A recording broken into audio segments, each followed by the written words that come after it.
Suite à une intervention chirurgicale, nos coursiers récupèrent le prélèvement de mastectomie partielle et l'apportent à votre centre Medipat référent. L'aide technique va procéder aux vérifications d'identité-vigilance en s'assurant de la concordance des informations présentes sur le bon d'examen et le récipient contenant la pièce de sein. Le dossier est ensuite transmis au service de macroscopie. Dans ce service, le prélèvement est traité et étudié par un technicien spécialisé en macroscopie en respectant un protocole dédié.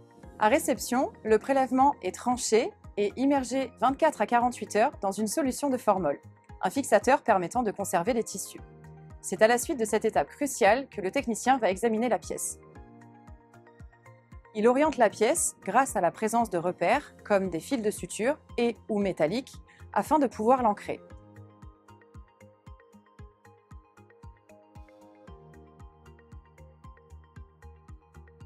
Puis procède à la description de la taille, du poids, de la présence ou non de revêtement cutané.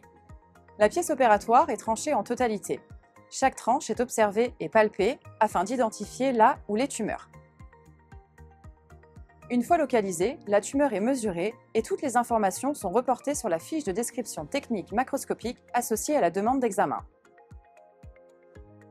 Les prélèvements d'intérêt sont déposés dans des contenants appelés cassettes pour la prochaine étape.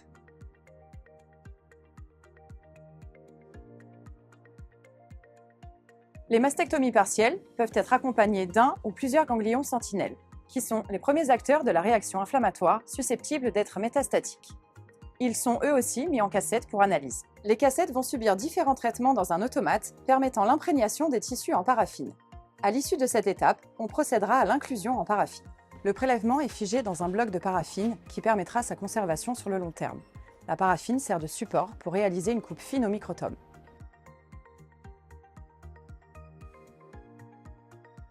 Le bloc passe sur une lame de rasoir pour créer un ruban de 2 à 3 microns d'épaisseur.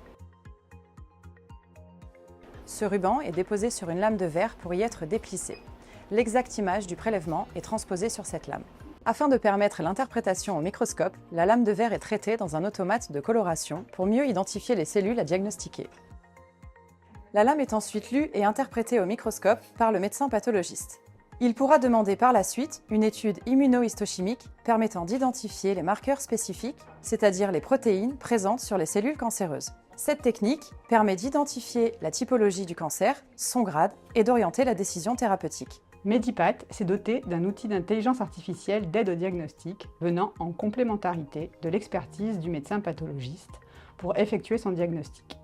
Son utilisation permet une prise en charge optimisée des patients. La synthèse des données morphologiques permet un diagnostic de certitude afin d'optimiser la prise en charge du patient tant sur le plan pronostic que thérapeutique. Une fois le compte-rendu rédigé, notre secrétariat l'adresse à votre médecin qui vous communiquera les résultats et les mettra à disposition sur notre serveur de résultats.